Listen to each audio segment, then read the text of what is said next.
Hello and welcome to the latest research video. This time it's on Mina Protocol, the world's smallest blockchain. We're going to have a look at what exactly it does, what problems it may be looking to resolve, where the future of it lies. Obviously, we'll touch on the tokenomics, any pluses, negatives that we have, and we'll have a look at where price action is currently going. Hope you enjoyed the video. Just bear in mind, guys, this is just for research purposes only. I'm not telling you to buy this. You know, most of these videos I do, I don't recommend that you buy. Won't give the game away where this one is, but this is just for your education. Nothing in here constitutes financial advice. Without further ado, let's jump in. Okay, so here we are on the Mina Protocol website. It's actually a pretty decent website. The vast majority of information that I got from this is from this website. So I think you're going to learn a lot just from the website alone. But what is Mina? So Mina is building the privacy and security layer for Web3 with zero knowledge proofs. I'm going to go into what zero knowledge proofs are a little bit later on. It's the world's lightest, hence why I said smallest blockchain. Using zero knowledge proofs, Mina creates an infrastructure for secure, democratic futures we all deserve. So we're talking about, you know, security. We're talking about decentralization. All we now need is to understand the scalability of it. It also uses zero knowledge apps and then these things called snarks, which we'll go into a little bit later on. Now, why is it the lightest blockchain? Okay, so what you got to bear in mind is that blockchains like Bitcoin and for Ethereum and most of the other ones you've ever heard of, you actually need to know the entire blockchain, the entire history of blockchain, right back to the genesis, to be able to verify transactions, etc. Whereas with Mina, their blockchain is condensed down to 22 kilobytes, which is basically the size of a tweet.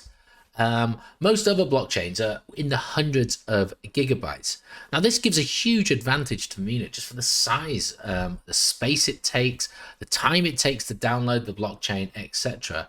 While that can take days. I mean, if any OG members back here remembered having to download the dataless wallet for Cardano, it literally did take days. But it can certainly take up a vast amount of space. And the problem is that that is only going to continue to grow as these blockchains develop over time. And just to give you an idea of this, Bitcoin's blockchain, I mean, this only goes back to sort of end of August, but it's at 500 gigabytes. Ethereum's is standing somewhere around about 60 gigabytes. Cardano's is approximately 116 gigabytes as of April of this year. Solana's is alleged to be over 100 terabytes. That was last year, though, so who knows where it could be standing. Polygon, we're looking at around about 350 gigabytes. So you can see the vast size difference in the two blockchains. Well, sorry, in Mina's blockchain versus some of the others. Now, we'll talk about some of the benefits of that a little bit later on. But let's actually dive into what Mina is. So you can go in through the website and have a look at their documents. A fairly standard WikiLink, Wikidoc type page. You can break down exactly what it is. If we go into the Mina and have a bit of an overview, we can see that this is a layer 1 blockchain based on the zero knowledge proofs, coming to those I promise, with smart contracts. Okay, it's the first cryptocurrency protocol with succinct blockchain, hence that condensed blockchain, only 22 kilobytes. So using, well, it goes on here to explain about earlier blockchains and the size they've had and why that's only going to get worse. But with Mina, blockchains always remain a constant size, around about 22 kilobytes. It's possible to verify the current consensus state of the protocol using this one recursive 22 KB zero knowledge proof. This means participants can quickly sync and verify the current consensus state of the network. Now, you can click on here and you can actually have a look at the protocol models. A lot of these videos are actually pretty good. I'm not going to be good to take them here, but this just effectively breaks down how the protocol works, talking about the roads, goes into some detail about snarks, decentralization, some of the scalability, and so on. So it's well worth a view. So let's talk about zero knowledge proofs. And again, there is a video here, which is worth another view. But I've actually found an article from Cointelegraph which talks about zero knowledge proofs, and they aren't unique to cryptocurrency. So what is a zero knowledge proof? So effectively, it's a cryptographic protocol that enables one person, the prover, to convince another, the verifier, that a particular claim is true without disclosing any of the details about the claim itself. So you can actually see why this is beneficial for cryptocurrencies. We're talking about that privacy and that security element there. So effectively what this is saying is, without having to disclose any detail about whatever the claim they want to talk about, they can still validate and prove to the verifiers, the validators, that their claim, that their transaction in a blockchain case is actually true. Now, this was invented actually in the early 1980s. The main goal of the ZK proof is to persuade the verifier that a claim is true without revealing any information other than the claim's veracity. A good zero-knowledge proof should fulfill the following 3 criteria. Completeness. The verifier will accept the proof with a high probability the proposition is true, and both the prover and the verifier adhere to the protocol. Soundness. If the claim is untrue, no prover should be able to persuade the verifier of the opposite. And zero knowledge. After engaging with the prover, the verifier only understands the truth of the statement and nothing else about the secret. And with those 3 things alone, you can see why this would be vastly crucial to blockchain, to cryptocurrencies. Just we're talking about nodes, so we're talking about different people having the same information. We're talking about that level of security, that decentralization.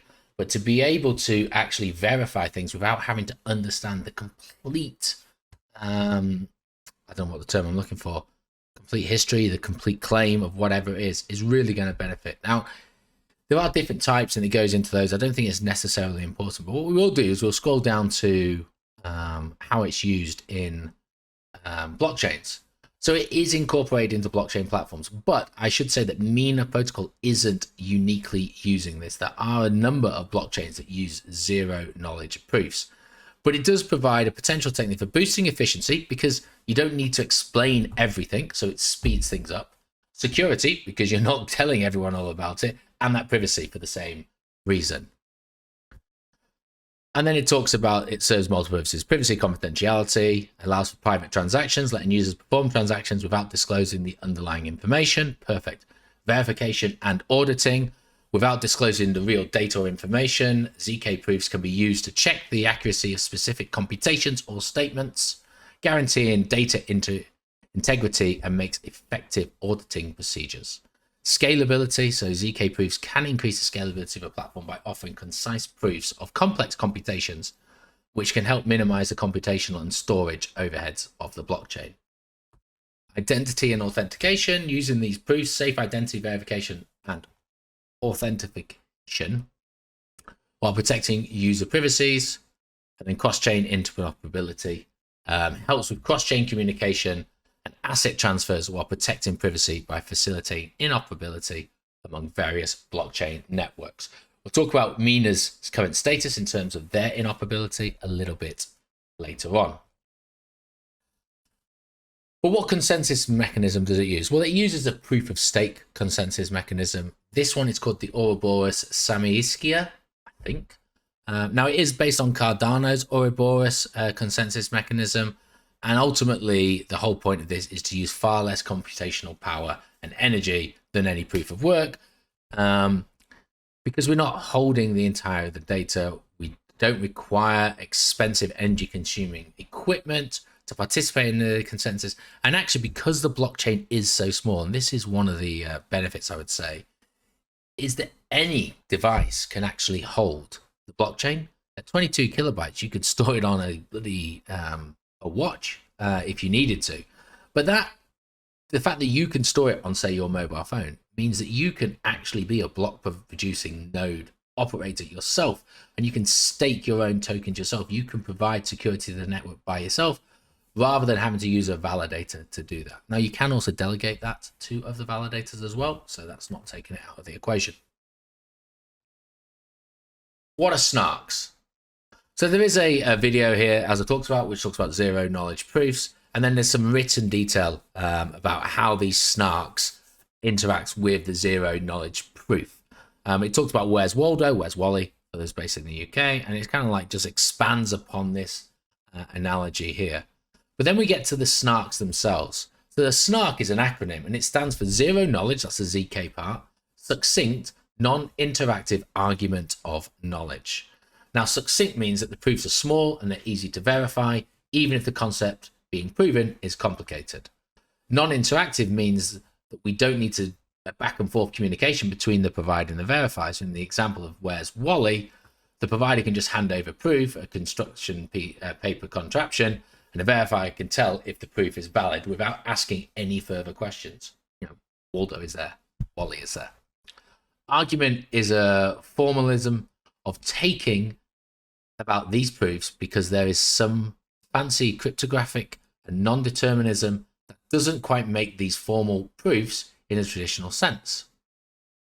Knowledge refers to the fact that the provider actually has the evidence themselves. Not only do they provide that Waldo or Wally exists on the page, but as a provider, they know where Wally is on the page themselves.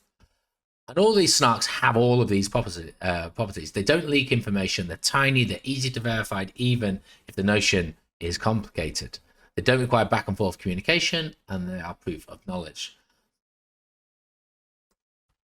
So as we know, blockchains require, standard blockchains, require a lot of individuals or individual nodes rather than a centralized organization to validate the information. Now, they do that so that the blockchain can be trusted.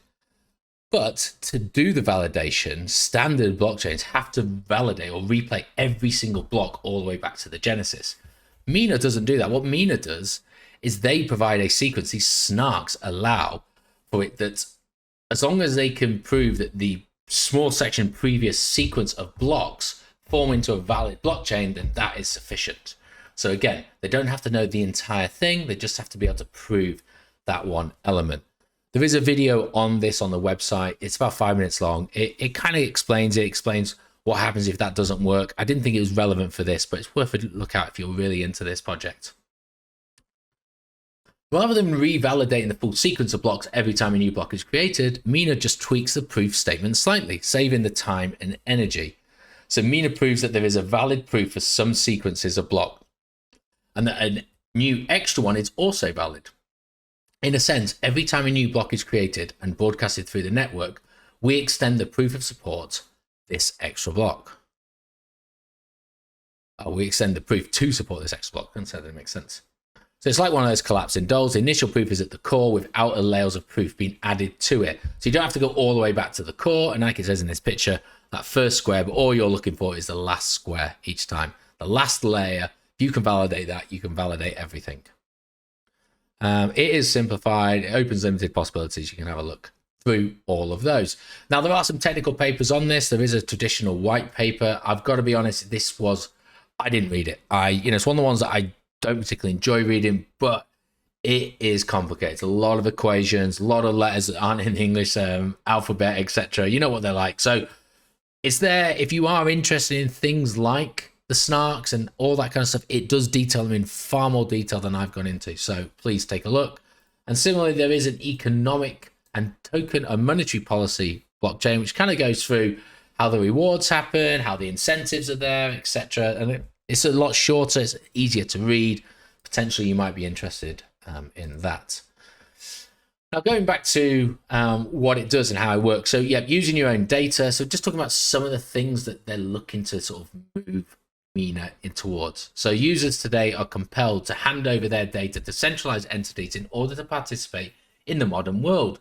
But Mina's app, smart contracts powered by zero knowledge, keeps that data, that privacy side of that data, back at the user's control. So keeps users in control of their privacy by validating and sharing proofs of their data rather than the data itself. And we can already see that that's going to be hugely beneficial there. Think about getting a loan by simply sharing your proof of your personal ID and credit score rather than the data itself. So you don't have to show all of your financials. You can just show a statement that says that those financials were acceptable. No risk on your personal information being hacked or sold. So these are things that they are moving toward and developing. One of the other things, we talked about zero proofs allowing interoperability, is Mina are looking to develop bridges between Mina and Ethereum. Now, whether or not they'll do other ones as well, we'll have to wait and see. But that's going to open up sort of countless opportunities for access to other platforms, to other projects, to other adapts. So something to have a look at. And we'll see where they currently are on the roadmap in a minute. And then connecting crypto to the real world. Now, this is very similar to, in my opinion, things like chain links and oracles. in the fact that Mina blockchain can interact with the internet, can privately interact securely actually to get that real world, real time data and bring it on chain for use on chain, much like what Chainlink does. And we've already talked about the fact that everyone can provide a node, can be an operated node. Now that helps because it reduces the risk of a 51% attack. It should be every single person should sort of reduce that network effect of any one whale controlling the mass amount. Now, that would rely on every single member, or vast majority of members, operating a node, which some people may not. They may just buy the token. But you get the point that the principle's there, that because it's so small, anyone with their mobile phone can be a node operator, reducing that risk. Now, we talked about the roadmap, and the roadmap here, I'm kind of in two camps within it. I kind of like some of the detail and explanation it's gone through, but it's one of these things that talks about a multi-year roadmap which doesn't have any dates on it. So there's no way for validating if they are on track or where things are coming in the future, which is a problem for me, as people want to know where the project is going and how long it's going to take to get there. But if we have a look at this, it is fairly decent and interactive. You can zoom in and out of the map. Whichever section you focus on comes into focus. So if we scroll on this first one, full blocks confirm that it is complete. We've got partial blocks, which shows some progress, although it doesn't really dictate how much it has. The ones with, there's a key over here that basically says critical milestones, and anything that's not started is just blank. But if you hold on to a block, it also gives you a little bit of information about what each of them are. So I can see where some of the benefits are here. I just wish it had some times rather than just now, next, and later, because that doesn't give any accountability. One thing you can see on here, if we work down to the Minaverse, is that they are working on, but have not completed, the bridge that I was talking about and that interoperability with Ethereum. We can see the Ethereum virtual machine and how that is, but again, not been completed yet. And they've even started the work on the oracles, which you talked about, but again, that hasn't been completed. So I'd like to know, because that's going to be a huge step for them, when that is going to be completed. Talk about the ecosystem. There are a lot of dApps. They call them ZK apps that are being developed at the moment. I don't think any are complete, or if they are, this doesn't really relay it. But just whilst I'm talking about it, you can kind of see just how many they are. Now you can click on each of these, you can go into detail. Some of them will even take you to GitHub, where you can see how often and where people are working on them. So there certainly does seem to be some form of progress going forward, which is positive. Now, what would be interesting, for example, things like MetaMask wallet integration would be great to see. And it's good to see they're working on it. They haven't done that yet, or at least I couldn't find the Mina Protocol on MetaMask. But yeah, you know, I can't say they're not trying to work on anything. It just doesn't look like they've completed much yet. They may have completed some, which is just sort of like stepping stones to feed into something else within the network. In terms of the tokenomics and distribution, this is, you know, one of the most important things that we look at. Now, Mina launched, I can't really work it out, but it's somewhere between March and May of 2021. It had an initial total supply of 1 billion tokens, but we'll get to that in a little bit later. There was, well, it is an inflationary currency with no cap supply. That's what I was going to get to later. It actually can just go on and on and on forever. There's no deflationary mechanism in here. Now, they're being quite upfront about this, and you know, clearly in no uncertain terms explain that a lot of tokens are inflationary and so technically have no max supply. They don't really talk about it like that. The initial distribution was 800 million on launch, and we'll see where we currently sit with that a little bit later on. Now, during the first year, there was an annual inflation rate of 12%, but that will decrease over the next 8 years down to, I think it's 8 years, down to 7%, and then it will stay at 7%. There was some opportunity for supercharged rewards. To be honest with you, that time has passed. There's no point going through on that. And if we can kind of have a look, we're probably about 30 months into this. So we should be just over 1 billion tokens. And we can kind of see that after 8 years, it's probably going to be 1.75 billion. Looking on CoinMarketCap, and there is just over 1 billion tokens. So when I talked about there was a billion at launch, then you add in 2 years worth of inflation rates at around about 12 and then 11%. That's where we get the extra 91 million tokens. Now, in terms of circulating supply, there's actually 995 million tokens. So, you know, we're only about 100 million under where we currently are. Going back to the tokenomics side of things, there is a breakdown of the circulation. And what you can see is where we are at month 30. The vast majority of things like the endowment labs, the backers, the foundation, the core contributors, so all those pre-sales and everything else, they've actually already been dropped onto the market. And so we've really just got the community and then the inflation rate left to go. And actually, the vast majority of the community has also been released into the market. So what's making up the bulk of the increase at the moment is the token inflation rates. Now, it goes in here with sort of breakdowns of, so here's the inflation rate. So for the first 2 years, it's 12%, then 11, 10, 9, 7, and then it stays at 7 from 48 months onwards. Apologies. Then it gives you a breakdown of all of the distributions of each of the classifications and how they're going to be released over time. It's relatively interesting, but as I've mentioned, the vast majority of the early rounders have already been released, so that's on the market at the moment. But feel free to read at your leisure. Now, it is a block one. It does have its own, what I would call block explorer, and you can click on it either through the website or through CoinMarketCap. This is one of 2 of them. The information updates as you see with any other block explorer. If you were to use this, if you were to make a transaction, you could come here to verify whether or not that had been validated on the block. There are some charts on here which you can also have a look at. I mean, the information's there. Nothing for me really to write home about. This was the other blockchain explorer. One thing I didn't talk about, which I probably should have done, this has reminded me, is transactions per second. Because when we talk about, solving the trilemma, we talk about scalability, we talk about security, we talk about decentralization. And the problem we've got here is the scalability, the speed of transactions for me is relatively low. It's at 22 transactions per second. Now, okay, that's more than blockchain is, but it's far less than most other layer ones out there and significantly less than some of the big boys. And you've got to remember that we are going into a very crowded environment. So that's something that I think they need to work on. They either need to address and explain why it only needs to be at 22 per second, or they need to look at ways to try and expand that going forward. I don't know if that's what they're doing, but that's certainly something that you'd want to have a look at if you're willing and eager to invest within this. Going back to CoinMarketCap, so we can see the price is coming around about 59 cents. This is recorded on the 3rd of November.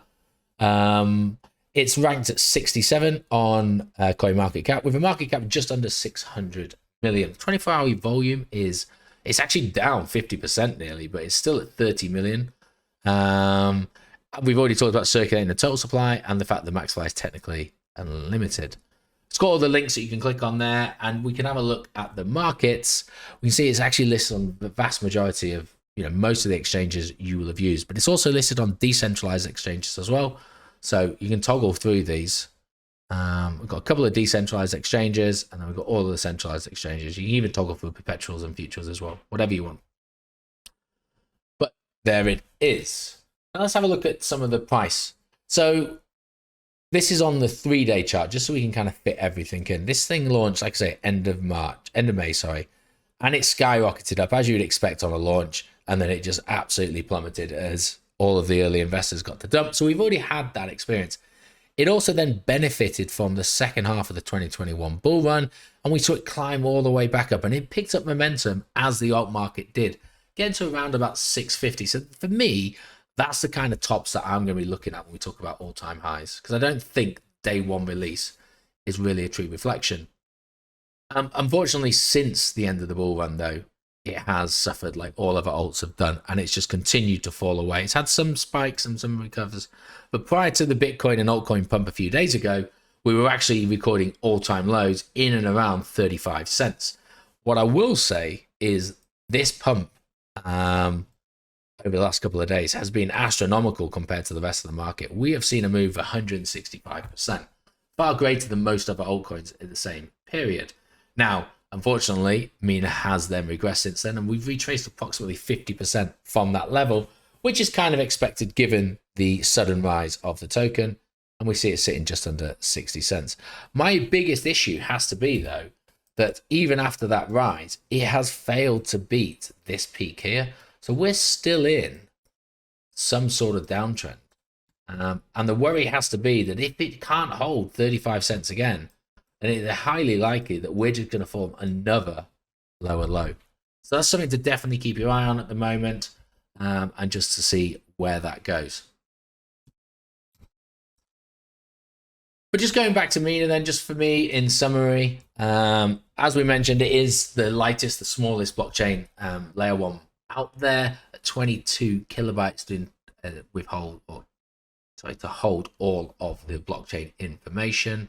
What has it got going for it? Well, the zero knowledge proofs certainly help with security and with privacy. So that's a big plus. Some of the concerns that I have to be in and around the transactions per second, and they need to try and justify exactly where that's going.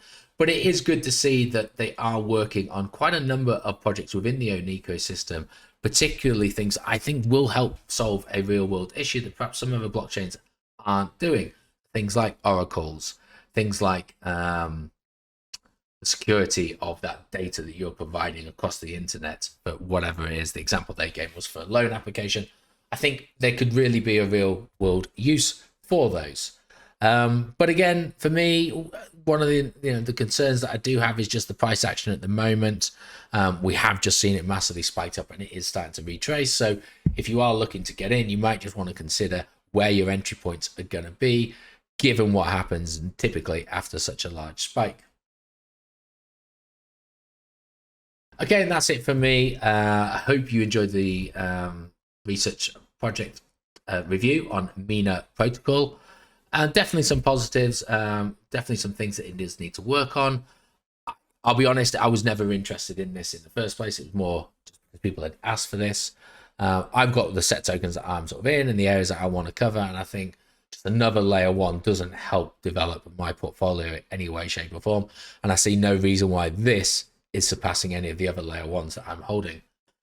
If you do have any questions, then feel free to drop me a line. If you've got some recommendations or some requests for research tokens, then just put them in the chat and in Discord, tag me in it, and I'll add them to the list. And all that leads me to do is just say cheerio and have a good day. Thanks a lot now.